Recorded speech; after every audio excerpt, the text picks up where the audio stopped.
चलो देखो, last class तक आप लोगों ने कहां तक पढ़ लिया है? न्यूलैंड का अष्टक सिद्धांत। ठीक है, हम क्या पढ़ रहे हैं? हम लोग 10th क्लास के साइंस का 5वां चैप्टर पढ़ रहे हैं, जिसका नाम क्या है? तत्वों का आवर्त वर्गीकरण। ठीक है ना? हम लोग कहां तक पढ़ चुके हैं? न्यूलैंड का अष्टक सिद्धांत। ठीक है ना? न्यूलैंड ने क्या किया? तत्वों को उसके बढ़ते हुए परमाणु भार में लगाया, अरेंज किया, और देखा कि हर एक प्रत्येक पहले तत्व का जो परमाणु गुणधर्म है वो अगले 8वें से क्या हो रहा है? मैच कर रहा है ना? बिल्कुल मिलता जुलता गुणधर्म उसका है। समझ में आया? और उसका ये जो नियम लागू हुआ वो केवल 20 तक के तत्वों पर ही लागू हो पाया, फिर उसके बाद क्या हो गया? फेल हो गया। ठीक है ना? इसीलिए क्या हुआ? इसको हम लोगों ने फिर नकार दिया। हमने कहा भाई तो ऐसा है, अपना नियम अपने पास रख। ठीक है ना? फिर भी क्या हुआ? इसमें इसका नाम तो आ ही रहा है ना। देखो तो सारे गामा पाधा नी सा, है ना? ये हमारा हो चुका है। यहां पर कह रहा है कि सीमाएं, सीमाएं मतलब क्यों फेल हुआ? साफ साफ बोल रहा है यह नियम केवल कैल्शियम धातु जो हल्के तत्व है, क्या है ये तत्व, तक लागू होता है। ठीक है ना? नए तत्वों के गुण इस सारणी से मेल नहीं खाते थे। ठीक है ना? सारणी में तत्वों को समंजित करने के लिए न केवल दो तत्वों को एक साथ रख दिया, बल्कि असमान तत्वों जिनके गुण में कोई समानता ही नहीं थी उनको भी उन्होंने एक स्थान पर रख दिया। ठीक है ना? समझ में आया तुम लोगों को? तो ये इसलिए क्या हो गया? फेल हो गया। अब हम लोग बढ़ रहे हैं आगे। देखो ये रहा CO और Na। CO से क्या होता है? कोबाल्ट होता है, और Na से निकिल। ये दोनों तत्व क्या गुणधर्म जो है ना एक जैसा है, लेकिन देखो किस में रख दिया गया है? इसमें देखो Cl वाले में रख दिया गया है। Cl वाले में इसका इससे कभी मैच ही नहीं होता है। Br का गुणधर्म जो है इससे मैच होता है Cl से, F से भी होता है, फ्लोरीन से, लेकिन जो Br है उसका गुणधर्म जो मैच है ना वो निकिल से भी नहीं होता और CO से भी नहीं होता। ठीक है ना? फिर भी इसने यहाँ पे इसको रख दिया। देखो कॉपर का तो रेडियम से कुछ मैच ही खाता नहीं है। ये कौन है? कॉपर है। कॉपर और ये सोडियम। कॉपर का गुणधर्म बिल्कुल अलग है, डिफरेंट है Na से भी और K से भी। K से पोटेशियम होता है ना, ध्यान रखना। तो ये क्या? ये फेल हो गया। तो जब न्यूलैंड का अष्टक सिद्धांत फेल हुआ फिर कौन आया? अब आया मेंडलीव भैया। कौन आया? मेंडलीव ने क्या करा? तत्वों को वर्गीकृत किया। जब मेंडलीव ने अपना कार्य करना प्रारंभ किया था ना उस समय पे केवल 63 तत्व ही ज्ञात थे। 63 एलिमेंट ही नाउन थे उस समय। ठीक है ना? मतलब ज्ञात थे, प्राप्त थे हमारे पास। उन 63 यानी कि 63 तत्वों को उसने क्या किया? वर्गीकृत किया। उसका मानना यह था कि जितने भी परमाणु होते हैं उनका जो भौतिक और रासायनिक गुणधर्म होता है वो उसके जो परमाणु भार होते हैं ना उसके आवृत्ति फलन होते हैं। आवृत्ति फलन का मतलब यह है कि एक निश्चित परमाणु संख्या के बाद जो गुण है उसके वो क्या होते हैं? पुनरावृत्ति करते हैं, मतलब दोहराते हैं, रिपीट करते हैं। समझ में आया? तो आपको यह पूछा जाएगा कि मेंडलीव की आवर्त सारणी किस पर आधारित है, तो आपका आंसर होगा कि मेंडलीव की आवर्त सारणी परमाणु द्रव्यमानों पर आधारित है। ठीक है ना? तो इसने क्या किया सुनो, जो मेंडलीव है उसने क्या किया? 63 कार्ड लिए। क्या लिए? कार्ड लिए और अपने घर में ऐसे लगा दिए धागे में बांध करके। आपने बोलते ना ताश के पत्ते, ताश के पत्ते कितने होते हैं? 52 होते हैं ना। तो उसने उसी साइज का ना 63 पत्ते काटे, कार्ड 63 कार्ड उसने लिए और अपने, जैसे मेरा कमरा है ये, इस कमरे में क्या किया उसने? वहां से लगाना स्टार्ट किया, धागा बांध दिया, वहां से ऐसे करके ऐसे लगा दिया। ठीक है ना? और हर एक पत्ते को आलपिन से, जानते हो आलपिन पिन चल लगाते हैं? नहीं नहीं, इधर साड़ी यहां रोकते हैं, पल्लू ना सरक जाए, ऐसे करके ना, ऐसे आलपिन है ना, सेफ्टी पिन जो भी है, उस आलपिन को ना लगा लेते हैं। सभी कार्ड को ऐसे करके ऐसे टांग दिए, टांग दिए। ठीक है ना? टांग दिया और सब पे लिख दिए तत्वों के नाम। क्या लिख दिए?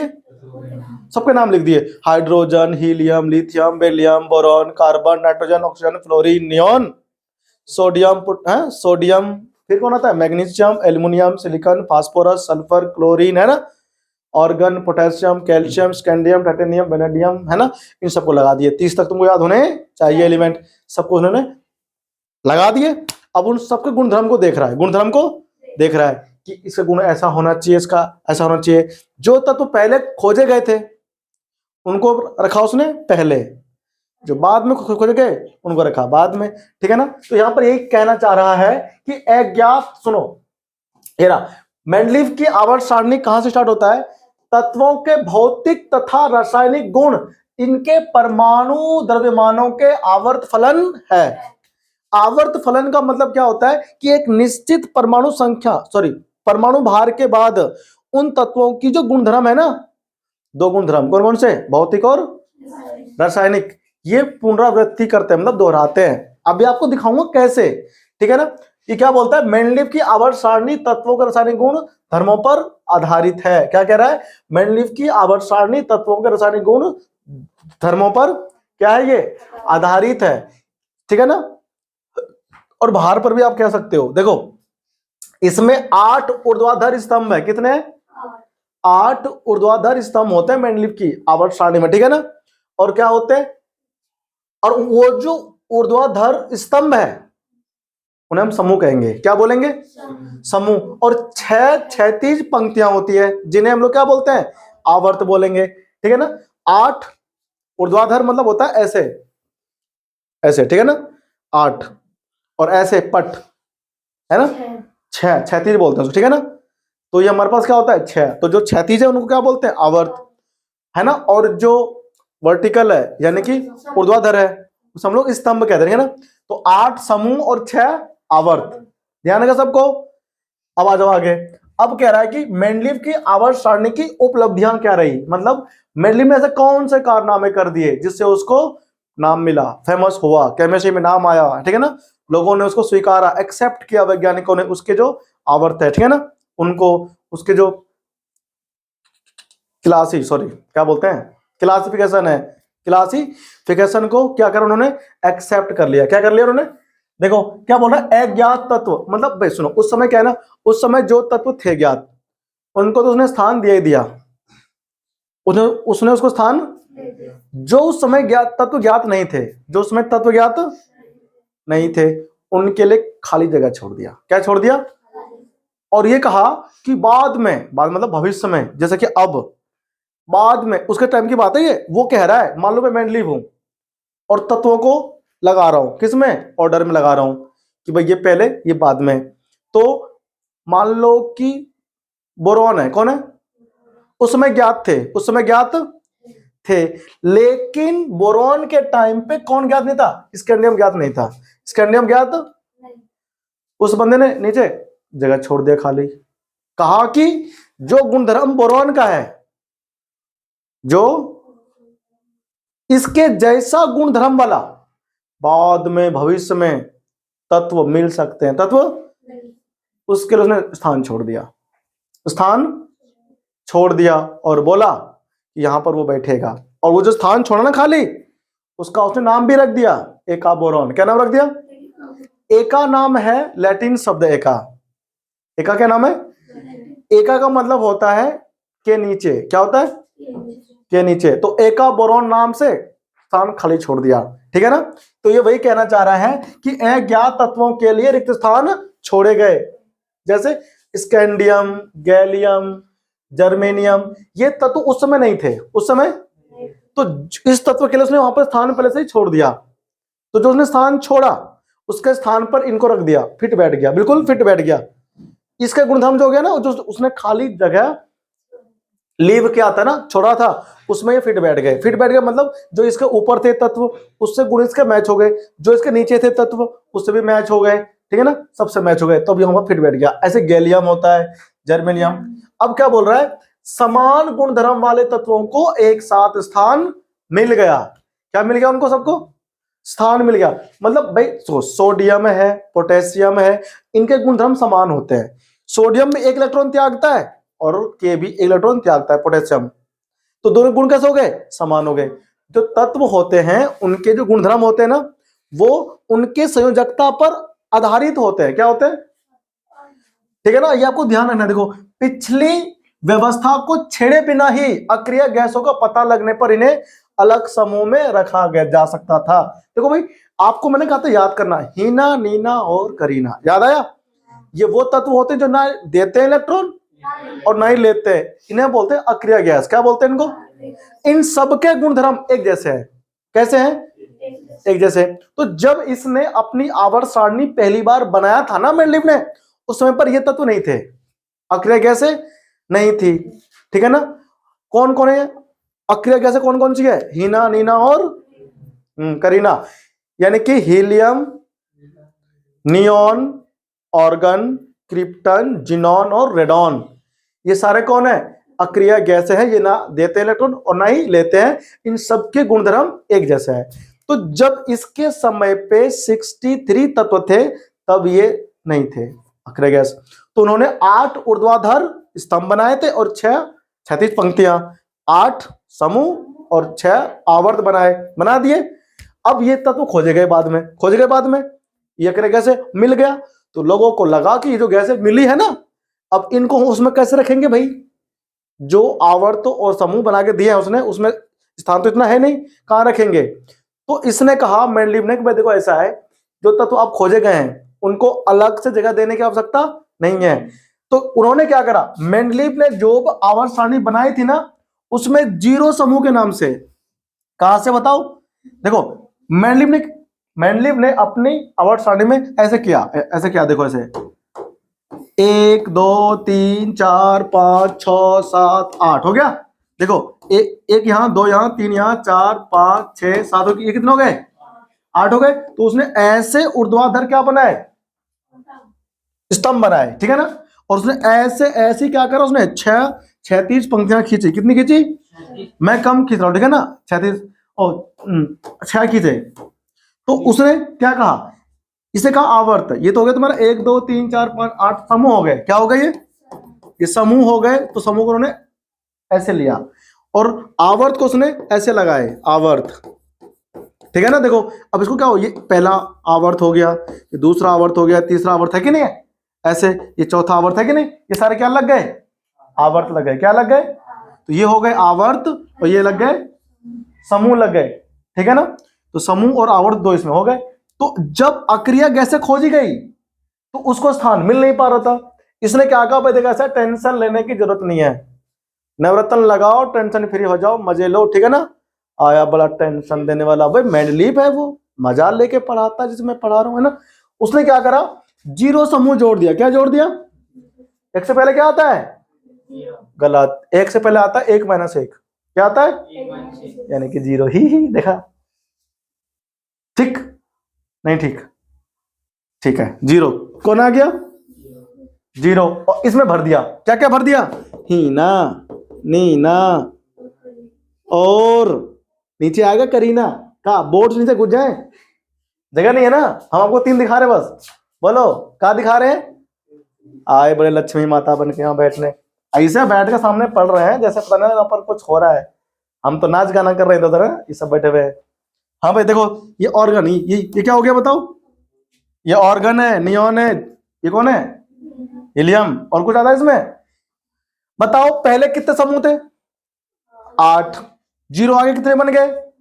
9। तो जब मेंडलीव ने पहली बार आवर्त सारणी बनाया था तब तो उसको बोलते हैं मेंडलीव का आवर्त सारणी। क्या बोलते हैं उसको? लेकिन जब उसने 0 समूह जोड़ दिया तब पता से क्या बोलते हैं? मेंडलीव का मॉडर्न आवर्त सारणी। कौन सा वाला? या फिर मॉडिफाइड। क्या बोलते हैं? मेंडलीव के 2 आवर्त सारणी हैं। एक तो जो ओल्ड वाला था, जब अक्रिय गैसें नहीं थी तब उसे कहा था मेंडलीव की आवर्त सारणी, ठीक।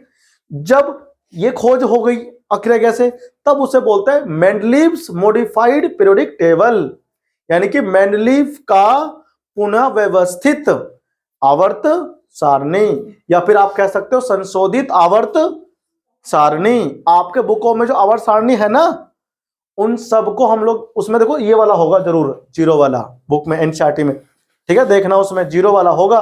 अब 0 वाला है तो उसे हम लोग क्या बोलते हैं? मॉडिफाइड। क्या बोलते हैं? मॉडिफाइड, ठीक है ना। देखिए ना सबको, उसमें जो एनसीईआरटी में आवर्त सारणी है वो कहां से स्टार्ट है? 1 से ना। ये मॉडिफाइड वाला नहीं है, ये मॉडिफाइड वाला नहीं है, ठीक है ना। अब देखो ध्यान से, इधर आ जाओ। अब देखो ये आ गया हमारा मेंडलीव का आवर्त सारणी। कौन सा आ गया? देखो अरे क्या हो गया, बोल क्यों रहा है, वो अपने आप कर लेगी अपने आप, है ना। देखो अब सुनो, देखो इधर यहां पर आ गया, इधर ये आ गया मेंडलीव की आवर्त सारणी, दिख रहा है। देखो ये 8वां है ना, इधर 8वां समूह है, इधर क्या है इसमें, देखो ये पहला हो गया, ये दूसरा हो गया, ये तीसरा हो गया, ये चौथा, ये 5वां, ये छठा, और ये 7वां, और ये मॉडिफाइड नहीं है, ये मॉडिफाइड। देखो इसमें अक्रिया कैसे नहीं है, इसमें अक्रिया कैसे, पहले समूह में जो क्या रही आवर्त है, 1 2 3 4 5 6 कि नहीं, 6 आवर्त हो गया। और देखो इधर 1 2 3 4 5 6 7 और ये 8 कौन है, समूह है। अब देखो पहले समूह में ये आ गया H आया, hydrogen, lithium, sodium, potassium, rubidium, caesium, बिल्कुल एक्यूरेट है। आज भी पहले समूह में यही तत्व है, ठीक है ना, इसका लगा हुआ बिल्कुल ठीक है। ये देखो दूसरे समूह में कौन आ गया, बेरिलियम, मैग्नीशियम, कैल्शियम, स्ट्रोंशियम और बेरियम, वो बेरियम है, ठीक है ना, ऐसे कोई आ गया इधर, ठीक है ना। तो ऐसे लगाए उसने तत्वों को, इसे बोलते हैं मेंडलीव का आवर्त सारणी, ठीक है। तो इसको बुक में पढ़ लेना, ठीक है ना, जैसे आपने नोट्स में लिख तो लिया ही है। अब ये आ गया आधुनिक आवर्त सारणी। देखो अभी आधुनिक की बात नहीं करेंगे, ठीक है ना, आधुनिक की बात अभी नहीं। अब इसमें हम लोग क्या बोलते हैं, देखो ध्यान से, अब हमारे पास देखो इसमें जो आ रहा है मेंडलीव की आवर्त सारणी के दोष भी है, क्या है, दोष। देखो क्या बोल रहा है, मेंडलीव की आवर्त सारणी के दोष, है ना। आप इसमें आपको दोष पहले पढ़ना चाहिए, इसमें क्या दोष नहीं दिया क्या इसने, ये आ गया। देखो ये हमारे पास क्या है, उपलब्धियां, क्या है ये, लेकिन मेंडलीव का भी जो आवर्त सारणी है ना वो फेल हो गया। क्या हो गया, मेंडलीव का फेल क्यों हो गया, ये हमको जानना जरूरी है। अच्छा पता है एक बात, खास बात क्या है, मेंडलीव ने उस समय पर यह भी बता दिया था कि ऑक्साइड अधिकतर धातु बनाएंगे, क्या बनाएंगे, अधिकतर धातु, और हाइड्रोजन जुड़ करके हाइड्राइड बनाएंगे, क्या बनाएंगे। आप देखो जो मेंडलीव की आवर्त सारणी है ना, देखो R2O और R2O7, तो ये R यहां पर तत्व है, R क्या यहां पर तत्व है, ये वाला एल्केन वाला नहीं है यार, ठीक है ना, तुम कभी कार्बन वाला R समझ बैठो, R यहां पर तत्व हो सकते हैं, ठीक है ना। देखो ये सारे तत्व है, तो ये इसने कहा था कि ऑक्साइड बनेंगे अधिकतर, क्या बनेंगे, और आज बनता भी है, धातुओं का ऑक्साइड बहुत बनता है, सोडियम ऑक्साइड, मैग्नीशियम ऑक्साइड, है ना, कैल्शियम ऑक्साइड, है ना, फास्फोरस ऑक्साइड, ऑक्साइड बनते नहीं बनते, बनते हैं।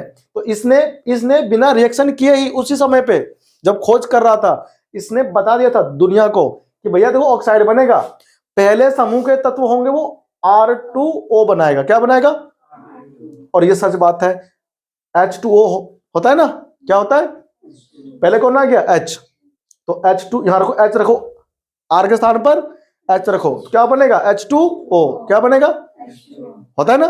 तो हाइड्रोजन ऑक्साइड बोलते हैं उसको, क्या बोलते हैं, उस समय पर ज्ञात भी नहीं था किसी को कि पानी का सूत्र ये होता है, उसने पहले ही बता दिया था।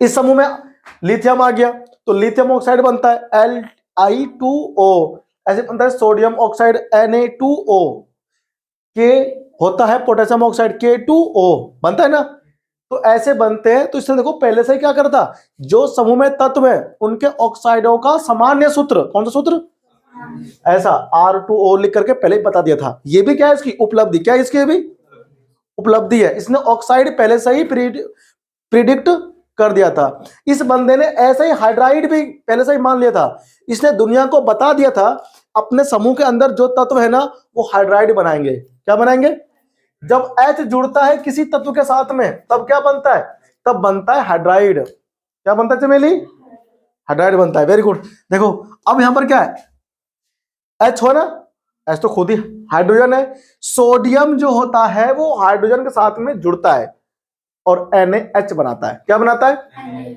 उसे बोलते हैं सोडियम हाइड्राइड, क्या बोलते हैं, जिसके साथ में आपको H दिखेगा धातु के साथ में, कहा भाई सोडियम धातु ही तो है, आप लोग पहले पढ़ चुके हैं ना, सोडियम में आग लग गया था, पोटेशियम धातु होता है, लिथियम भी धातु होता है, ये इलेक्ट्रॉन देता है, ठीक है ना, इलेक्ट्रॉन देने वाले है, ये कौन इलेक्ट्रॉन ये देता है, ये हाइड्रोजन बना हाइड्रोजन जुड़ करके हाइड्राइड बनाता है, ठीक है ना। ठीक भाई, मुस्कुरा रही है हमारी चमेली, ठीक है। देखो उधर, तो पहले समूह के RH बनाएंगे हाइड्राइड, R2O बनाएंगे ऑक्साइड। क्या बनाएंगे? ऐसा किसने कहा है?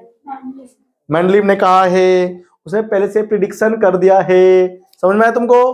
अब देखो इसमें NaH बनता है, KH बनता है, ठीक है, सब बनता है। अब दूसरे समूह में जो तत्व है उसके जो ऑक्साइड बनेंगे तो केवल RO बनेंगे। R ये तत्व होंगे।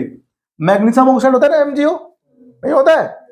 अरे हम तुमको सिखाए थे ना, फिर दिखाए बना के। आओ दिखाते तुमको बना के। देखो Mg पे क्या होता है? 2+ होता है ना। O पे क्या होता है? 2- होता है। 2+ और 2- होता है। बोल होता है कि नहीं होता है? होता है ना। अब देखो क्रिस क्रॉस करते ना इसकी तरफ, तो Mg2O2 बनाया था ना, O से O खत्म हो गया, क्या बना? MgO। भाई 2 खत्म हो गया, MgO बन गया। तो जो दूसरे समूह में जो तत्व है वो हमेशा RO बनाएंगे। R कोई तत्व होगा। R क्या होगा? कोई समूह नंबर 2 के। तो ऐसे देखो BeO बनता है, MgO बनता है, CaO बनता है ना, बनता नहीं है? ZnO बनता है ना, जिंक ऑक्साइड। क्या है ये? जिंक ऑक्साइड बनता है। CD कैडमियम ऑक्साइड बनता है, ठीक है ना। ये सब इसने बता दिया था पहले ही, बिना कुछ परीक्षण करे ही प्रिडिक्शन कर दिया, बिना एक्सपेरिमेंट के बता दिया कि ऐसे ऐसे बनते होंगे, और उसके बाद सही साबित हुई। समझ में आया तुमको? यानी अब तुम ये बताओ, अगर मैं अब ये बोल दूं कि कल को मुझे परी मिलेगी और सत्य हो जाए, क्या हो जाए? सत्य हो जाए, कितना मजा आएगा। और का पापा की परी, समझ रहे हो? मैं कितना खुश हो जाऊंगा। परी हूं मैं, परियों की रानी है। परी मिलेगी, मिलेगी, कभी कभी मिलेगी। देखो सुनो, तो ऐसे बनते हैं। क्या बनते हैं ऐसे? अब क्या हुआ? हाइड्राइड। क्या हुआ? हाइड्राइड का। लक्ष्मी क्या हंस रही हो? अच्छा, ये नहीं चाहते हमको परी मिले, ये चाहती है ऐसी रहे। चलो चलो ठीक है, ठीक है, हम सिंगल लौंडा ऐसे मर जाऊंगा। देखो RH2 क्या बनेगा? RH। अब बताओ, अगर H जुड़ेगा मैग्नीशियम के साथ तो क्या बनाएगा? MgH2। क्या बनाएगा? ये बन गया भैया Mg, और ये H2। क्या बोलेंगे इसको? इसे बोलेंगे मैग्नीशियम हाइड्राइड। क्या बोलेंगे? मैग्नीशियम हाइड्राइड बोलेंगे। बोल दिया। तो हाइड्राइड बनाता है। इसने हाइड्राइड का पहले से ही क्या था? प्रिडिक्शन कर लिया था। क्या हो गया था इसका? पहले ही कर लिया था, ठीक है ना भाई। सबको आया समझ में कि नहीं आया? बोलो आ गया है, या आ गया? चौथा, तीसरा हो गया। देखो तीसरे समूह के जो होंगे तत्व वो तो बनाएंगे ऑक्साइड। कैसा? R2O3 बनता भी भाई। बेस्ट नंबर कौन है? Al2O3। बताओ बनाया कि नहीं बनाया तुमने? इसमें देखो कौन आ रहा है? हाँ, अब देखो ये कौन है? स्कैंडियम है, गैलियम, यट्रियम। देखो ये कौन है? बोरॉन है कि नहीं है? तो बोरॉन तो उसमें ज्ञात थे, और ये गैलियम उसमें ज्ञात नहीं थे। तो गैलियम को बाद में खोजा गया, तो यहां पर उसमें स्थान खाली छोड़ दिया था। इस खाली स्थान का नाम रखा था एका बोरॉन। क्या रखा था? फिर बाद में गैलियम मिल गया तो यहाँ पे रख दिया। इसके बारे में, आवर्त सारणी के बारे में ना डिटेल में जो है और ज्यादा मेंडलीव का, वो पढ़ोगे 11th क्लास में। कहा? उच्च क्लास में पढ़ेंगे, हायर लेवल पे पढ़ेंगे, ठीक है ना। उच्च क्लास में पढ़ेंगे तो 11वीं में। अगर तुमने साइंस लिए तो पढ़ोगे, ठीक है ना। देखो आगे आ जाओ। तो ऐसे तो उसने क्या करा, सभी ग्रुप के समूह के ना उसने ऑक्साइड और हाइड्राइड का पूर्व अनुमान लगा लिया। क्या लगा लिया?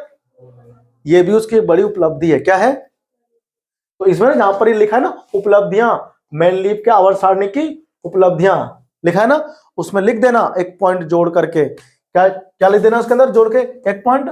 देखो मैं इसमें ना लिख देता हूं इधर, है ना, आप उसमें लिख लेना, लिख लो। यहां पर चौथा उपलब्धियां आप उसमें लिख लो नोट्स में अपने। क्या लिखोगे इसमें? आप लिखो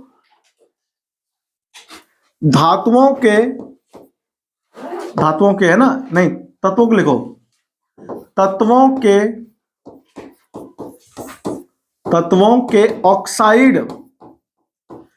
ऑक्साइडों और हाइड्राइडों हाइड्राइडों का पूर्वानुमान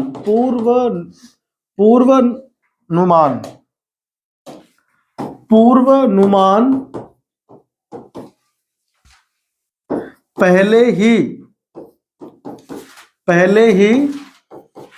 लगा लिए थे। ठीक है ना।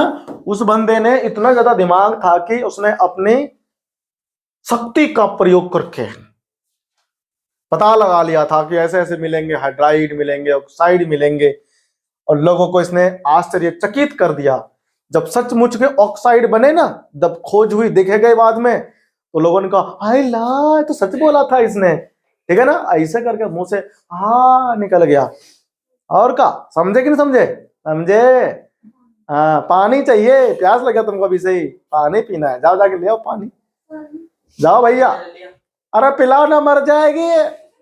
फिर जाते ना जीटीबी हॉस्पिटल, यहीं पड़ोस में ही है, वो ले आएगी।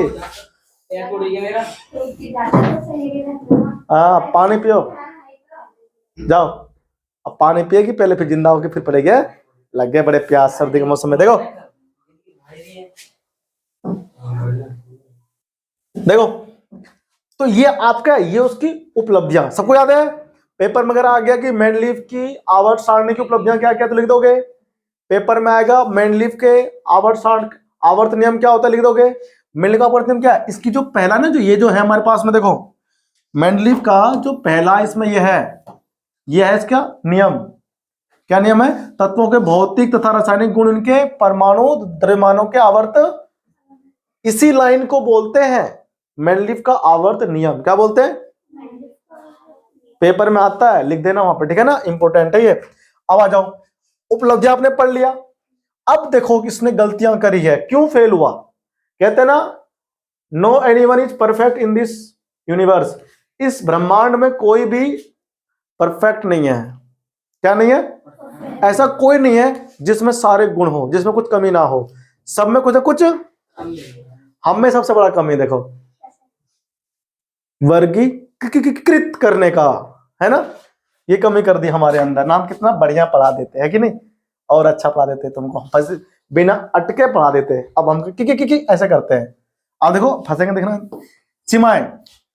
सीमाएं मतलब, सीमाएं का मतलब होता है कि उसने क्या कमी छोड़ी, क्यों फेल हुआ। ड्रॉबैक भी कहते हैं। क्या बोलते हैं?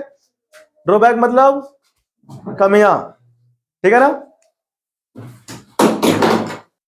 देखो अब क्या है, सीमाएं क्या कहता है। सबसे पहली सीमा यह है, समस्थानिकों की स्थिति स्पष्ट नहीं की गई।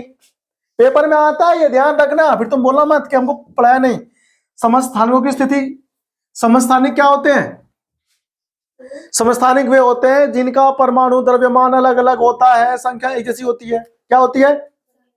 अब क्योंकि मेंडलीव की जो आवर्त सारणी है किस पर आधारित है? परमाणु भार पर। कम भार वाले को रखेंगे पहले, और अधिक भार वाले को रखेंगे बाद में। अब देखो कार्बन कितना होता है? 12। कार्बन कितना होता है? 13। और कार्बन 14। ये सब समस्थानिक है। क्या है ये? कार्बन 12 मिलता है प्रकृति में कितना? 99%।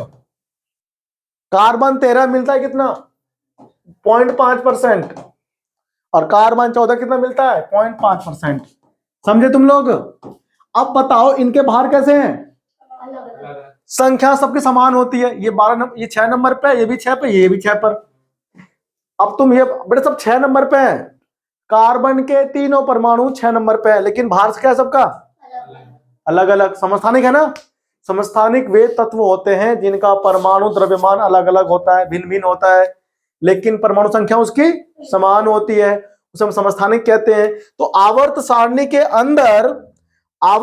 के अंदर इनको स्थान अलग अलग मिलना चाहिए था। एक खाने में आता कार्बन 12, एक में आता कार्बन 13। आता नहीं आता?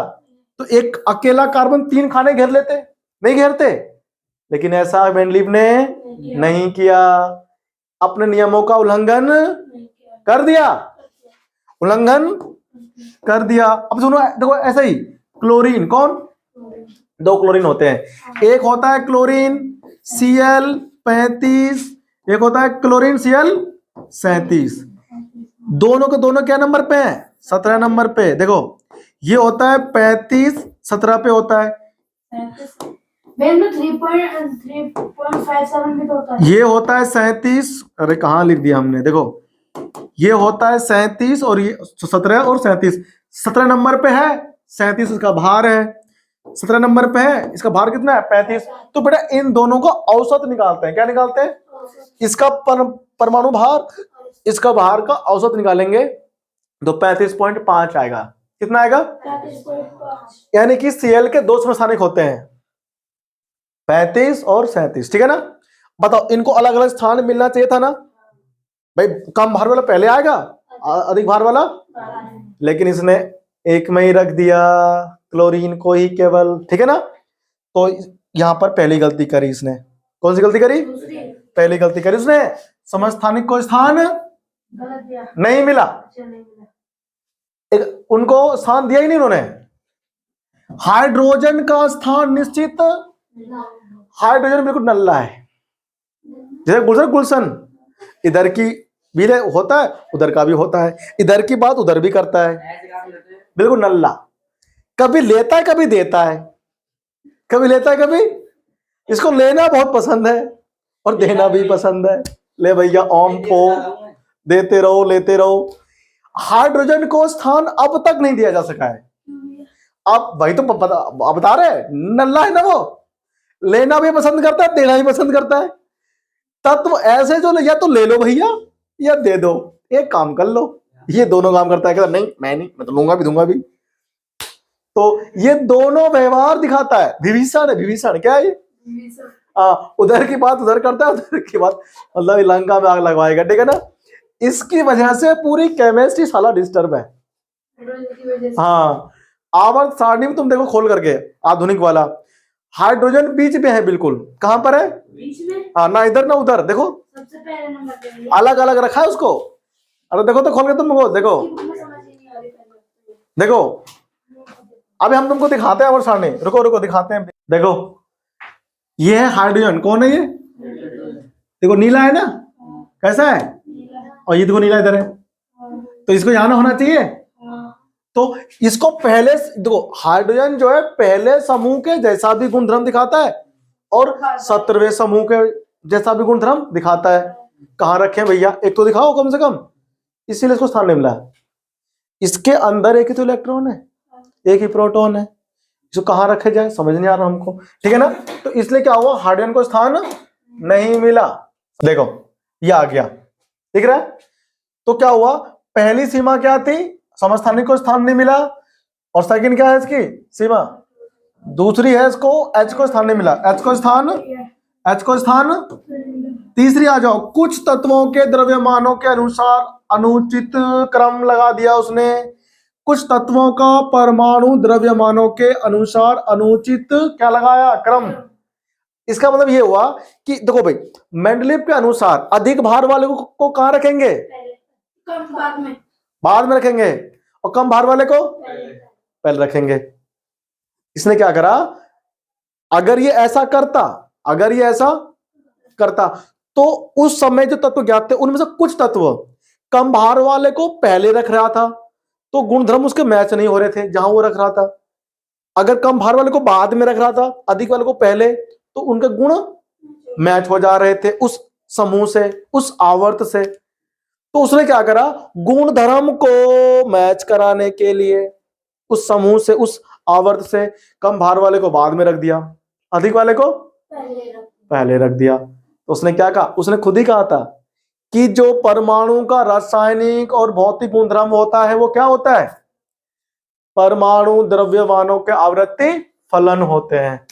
लेकिन इस गधे ने क्या कर दिया, कम भार वाले को पहले रख दिया, अधिक भार वाले को बाद में रख दिया। ले भैया कर ले, अपने नियमों को उसने क्या किया, उल्लंघन किया। क्या किया उसने, अपने ही पैरों पे मार ली कुल्हाड़ी, ठीक है। और क्या कहा उसने, ये कहा हमारी कश्ती थी वहां डूबी जहां पानी ही कम था, हमें तो अपनों ने लूटा गैरों में कहां दम था। है ना कि नहीं? अब बताओ, उसने खुद ही ने नियम तोड़ दिया जो तत्व थे उसके अंदर, वो तत्व बेचारा चिल्ला चिल्ला कर एक ही शायरी गा रहा था। क्या गा रहा था? शायरी। वही तो गा के अभी तो तुमको अभी तो बताया। अब देखो वो तत्व कौन से आपको दिखाते हैं। बड़ी देर हुई नंदलाला, आ जाओ इधर। आयोडीन दिखा तुम्हें कहीं? देखो क्या दिखा आपको? आयोडीन का भार कितना है? और टी का कितना है? नहीं दिखा। देखो अधिक भार वाला कौन है? 127 की 126। ये है 126.9 आयोडीन, और ये 127.6। दिख रहा है? बताओ पहले कौन आना चाहिए? आई आना चाहिए ना पहले इधर। भाई आई तो पहले आएगा ना, कम भार वाला पहले आएगा, अधिक वाला। लो भैया, लेकिन अगर आयोडीन को यहां रख देंगे तो इस समूह में जितने भी तत्व हैं, oxygen, sulphur, CR, SE, molybdenum, इनसे गुणधर्म मैच इसका नहीं कर रहा था, टी का कर रहा था। टी का अगर इसको यहां रख देते तो टी का इससे गुणधर्म मैच नहीं करता। ठीक है ना? तो मेंडलीव ने सोचा क्यों ना मैं अपने पैर पे कुल्हाड़ी मार लूं। तो जैसे ही जबरदस्ती उसने अपने पैर पे कुल्हाड़ी मारी, कम वाले को रख दिया बाद में, अधिक वाले को रख दिया, तो नियम हो गए फेल। नियम हो गए फेल। तब जाकर के आयोडीन के मन में आया कि हमको तो पहले आना था, साला बाद में रख दिया। तब इसने शायरी गाया मेंडलीव के लिए, है ना, कि हमें तो अपनों ने लूटा, गैरों में कहां दम था। साला कश्ती वहां डूबी जहां पानी कम था। है कि नहीं? और ये भी गाना गाने लग गया। ये तो टी तो गाना गा पहले बैठ गया ना। कहां बैठ गया? हाँ, तेरा गम अगर न होता तो आगे मैं न रहता। आगे कर दिया इसका भैया, पहले इसको पढ़ते हैं। ठीक है ना? कमी है कि नहीं है? क्या है ये? कमी है ना? बोल कमी है। कम भार वाले को बाद में रख दिया। इसलिए कहा इसने कि कुछ तत्वों का परमाणु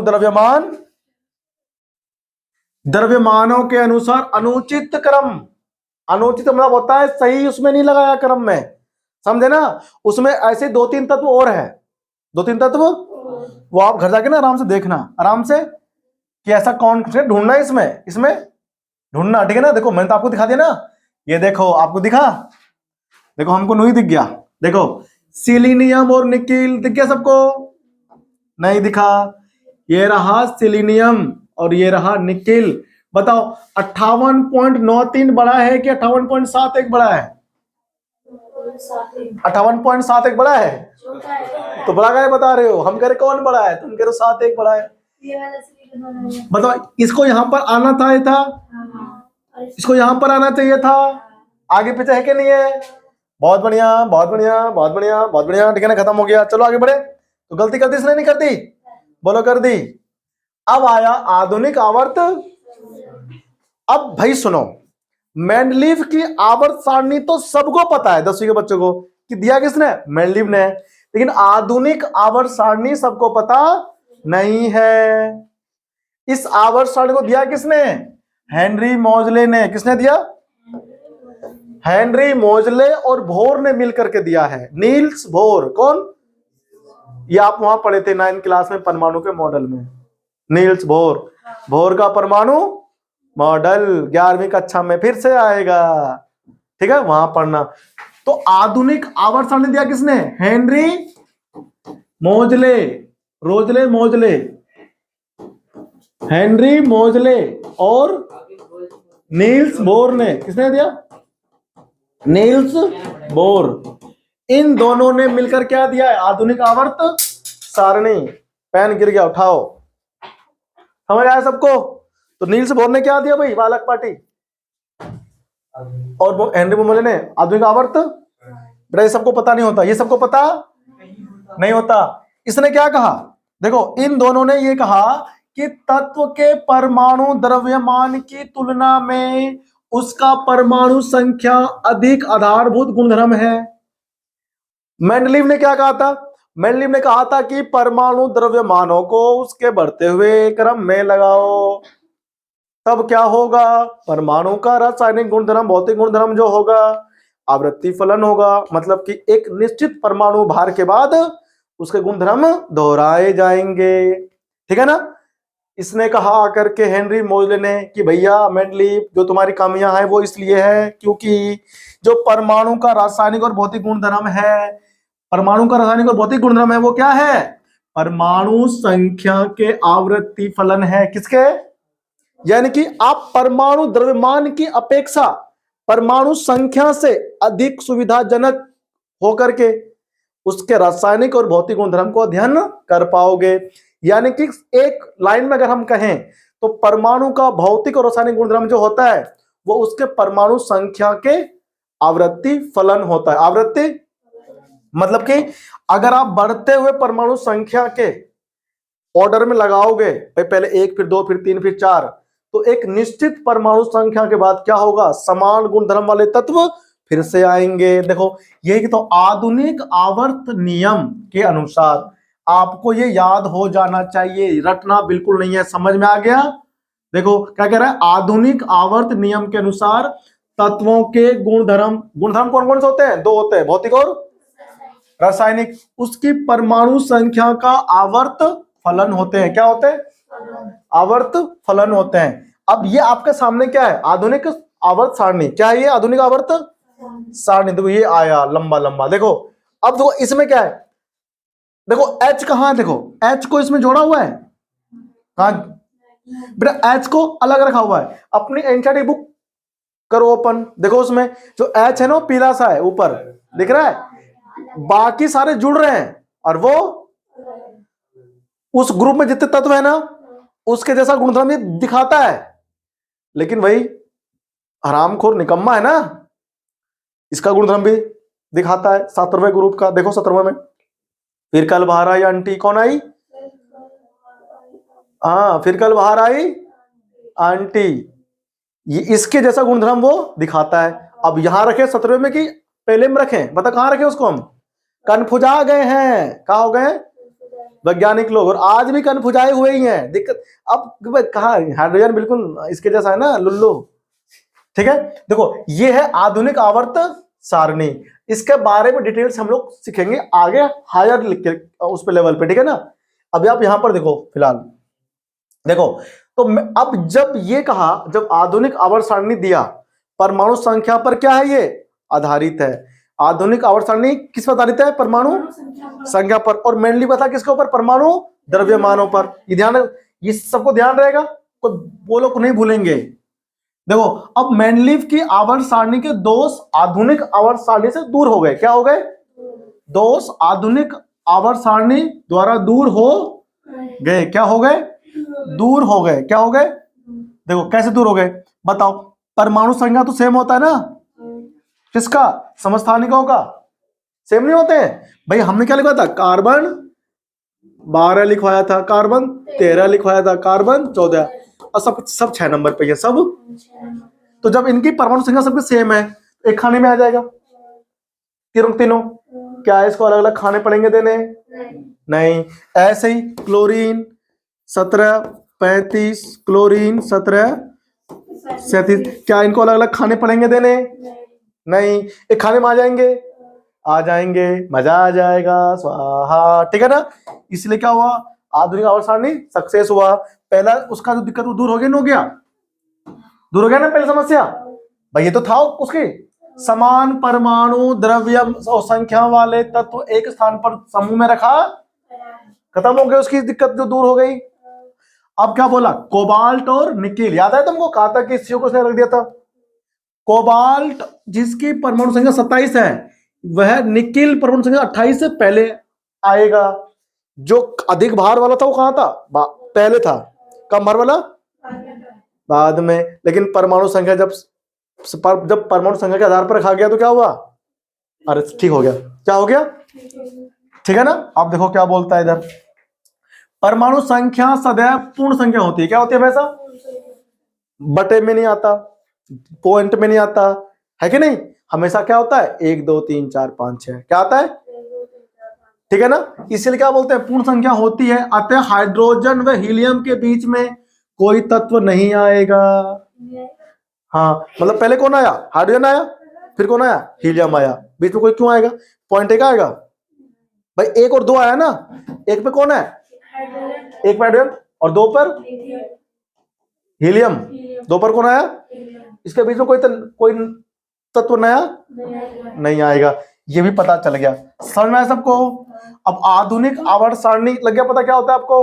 अब तो हाँ, इसमें जोड़ा क्यों नहीं गया किसको, हाइड्रोजन को? क्योंकि उसका गुणधर्म दो उससे मैच हो रहा है ना, पहले समूह से भी और 17वें से भी। किससे, 17वें समूह से मैच हो रहा है, दूसरे से नहीं, 17वें समूह से। देखो पीला पीला सा लास्ट में है, बुक है तुम्हारी, बैग में क्या कर रहा है, फट रही है मेरी बुक। तो बैग क्यों लाई फिर, तो बुक लेकर के आओ बेटा, बुक में आप आवर्त सारणी आपको देखना है ना। अब देखो परमाणु संख्या क्या आगे इसमें भाई, अब आता है परमाणु संख्या क्या होता है। परमाणु संख्या को हम लोग किससे दिखाते हैं, जेड से। परमाणु संख्या अणु के केंद्र में पाए जाने वाले प्रोटॉन की संख्या के क्या होते हैं, बराबर। भाई मान लो मेरे पास सोडियम है, क्या है, सोडियम 11 नंबर पे है, क्योंकि इसके अंदर 11 क्या है, प्रोटॉन, क्या है इसके अंदर, तो जेड बराबर कितना हो गया, 11, जेड इक्वल टू क्या हो गया।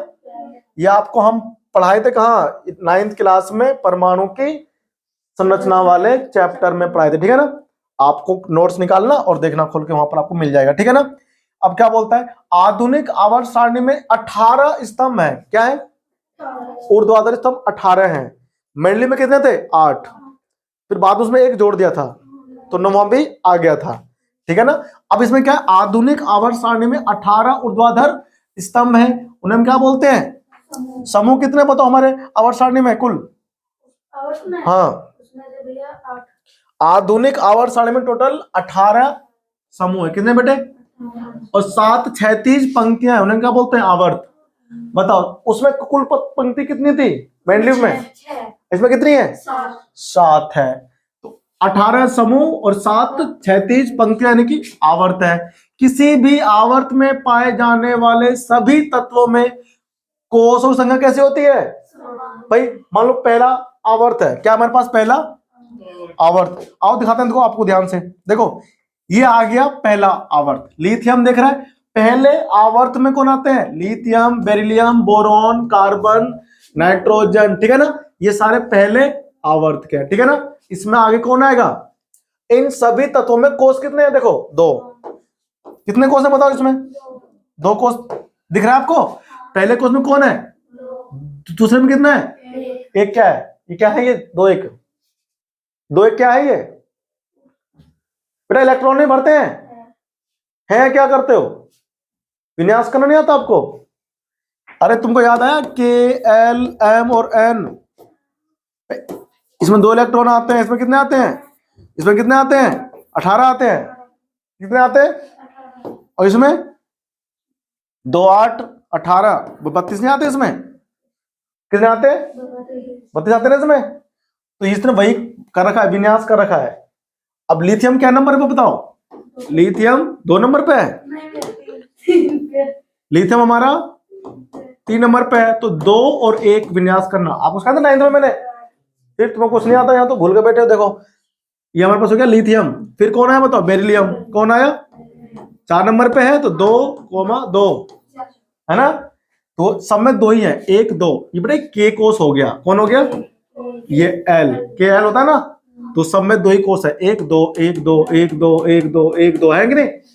आवर्त में कोश क्या होता है, समान रहता है, समूह में जाओगे ना कोश बढ़ता जाएगा, कोश क्या होगा, एक समूह में सभी तत्वों में संयोजी इलेक्ट्रॉन की संख्या समान होती है। देखो अच्छा, अब यहां पर एक चीज ध्यान दो, आवर्त में बेटे हमारे पास जो आवर्त हो ना, जो आवर्त सारणी होता है, देखो ऐसे होता है, मैं आपको बना करके दिखाता हूं, देखो जो हमारे पास आवर्त सारणी होता है वो हमारे पास में ऐसा होता है, देखो इधर आ जाओ जल्दी से फटाफट से। देखो आवर्त सारणी हमारे पास में क्या होता है, देखो ये आवर्त है, क्या है ये आवर्त है, और इसमें lithium, beryllium, boron, carbon, nitrogen, oxygen और ये फ्लोरीन आता है, कौन आता है, ये हम गए आवर्त में। कहां गए? मैं एक समूह ले रहा हूं, देखो ये समूह है। ऊपर कौन है? हाइड्रोजन। ऊपर को है कौन? हाइड्रोजन, हीलियम, फिर हाइड्रोजन, लिथियम।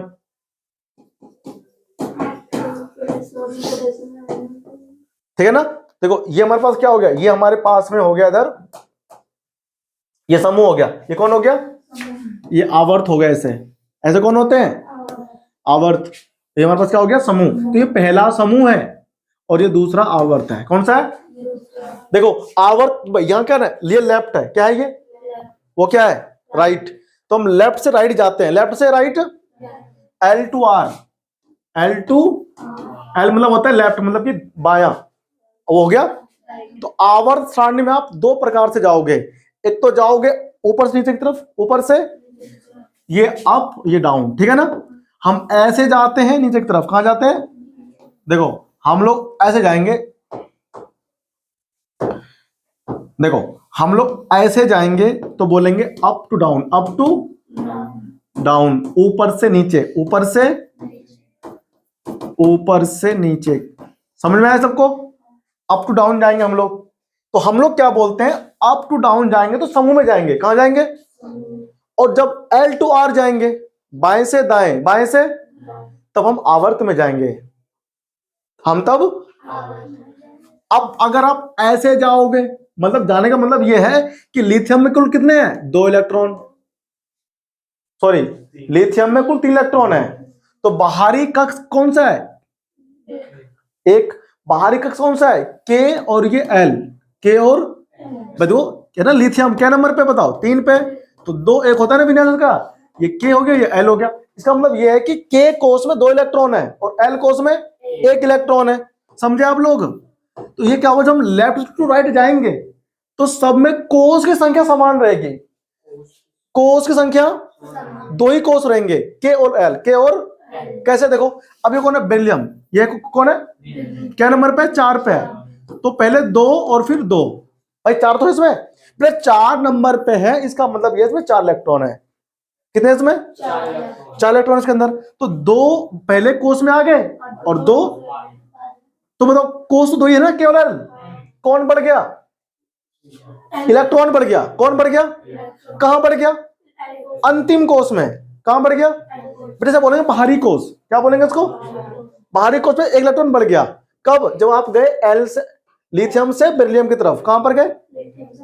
अब आप देखते हैं आगे, देखो ध्यान से। अगर आप ये समझ गए ध्यान से तो आपको दिक्कत बिल्कुल भी नहीं आएगी आगे कंसेप्ट को समझने में। अगर ये भेजे में नहीं घुसा, फिर आप क्वेश्चन कर नहीं पाओगे बोर्ड में, फिर आपके अंदर ना डाउट ही डाउट बनता जाएगा, एक से एक डाउट बनेगा। तो यहां पर समझ में आया तुमको? K L M N 4 कोष होते हैं परमाणु के अंदर।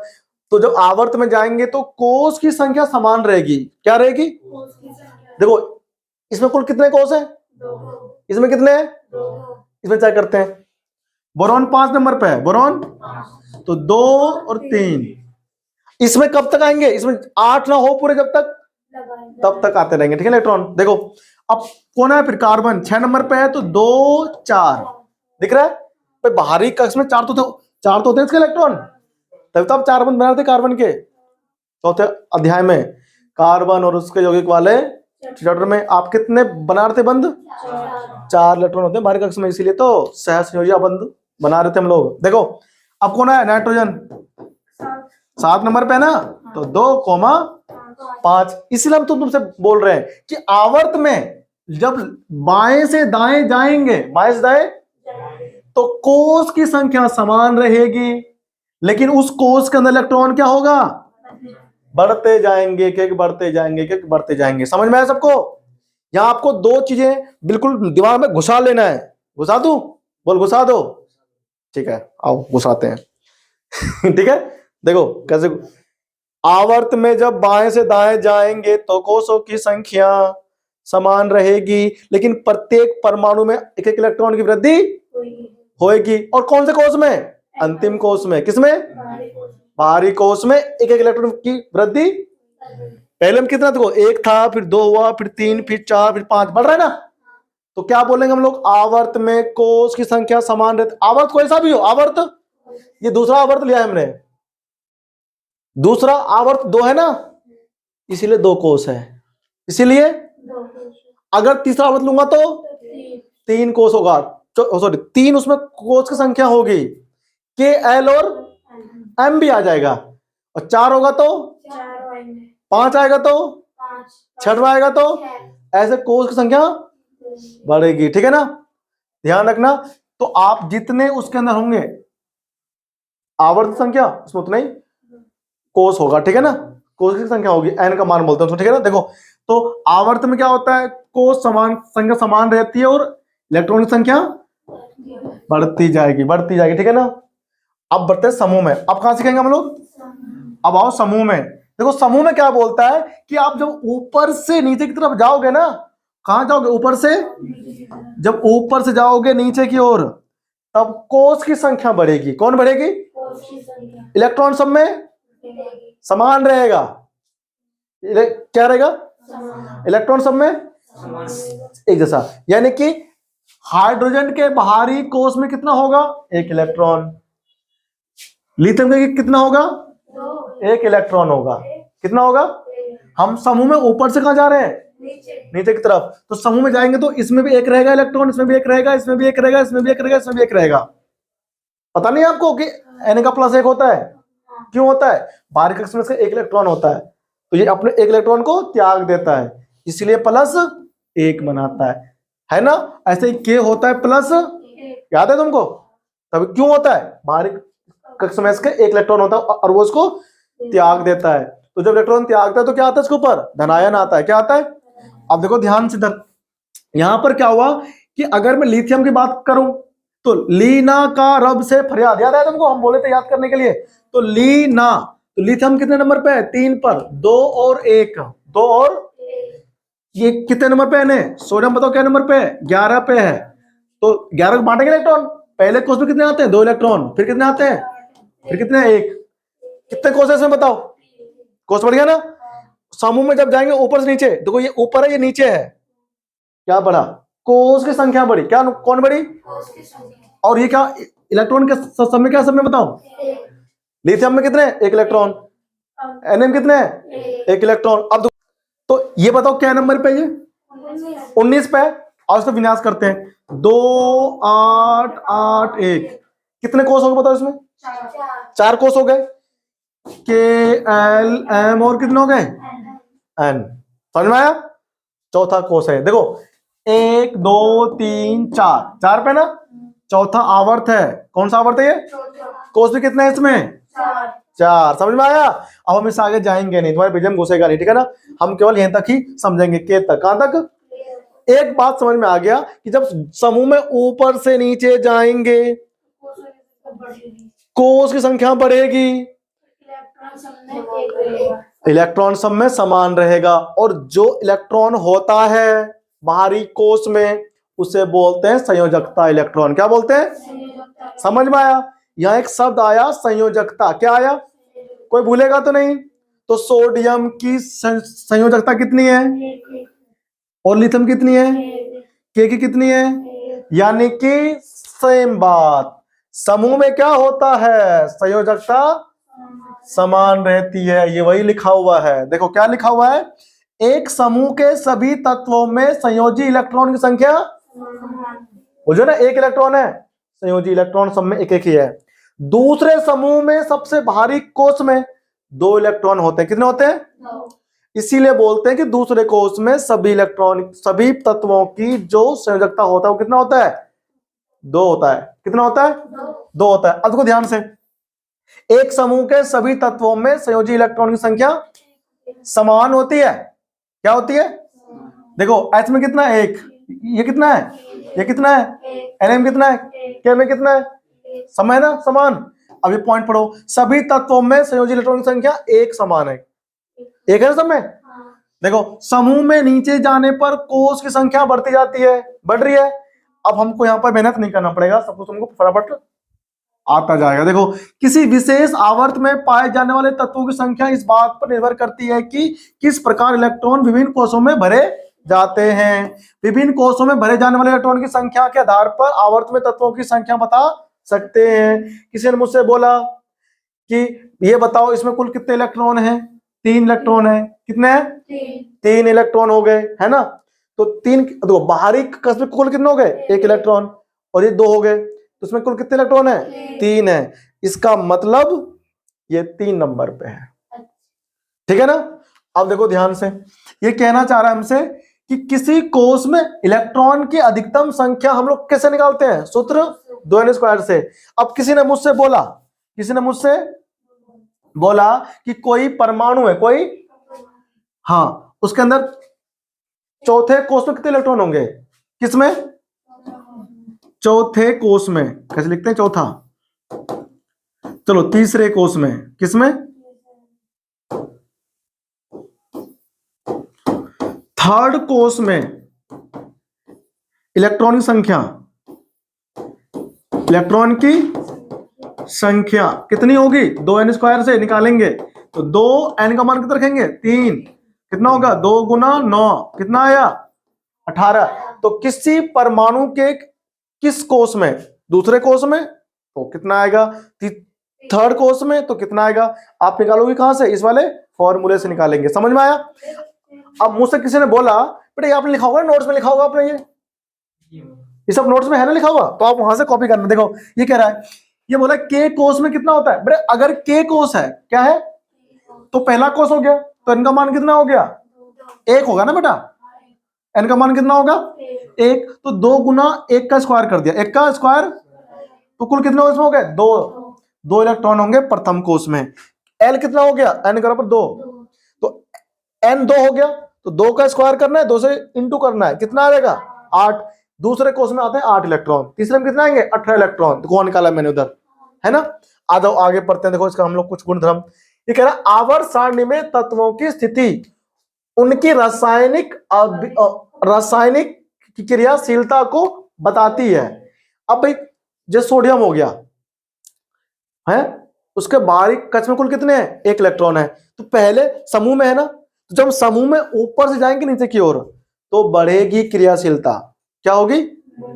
सोडियम से भी ज्यादा रिएक्टिव कौन होता है? पोटेशियम। कौन होता है? पोटेशियम। मैग्नीशियम कब आता है? दूसरे समूह में आता है, ठीक है ना, दूसरे। तो हम आवर्त में जब जाएंगे बाएं से दाएं तो घटती है क्रियाशीलता। क्या होती है?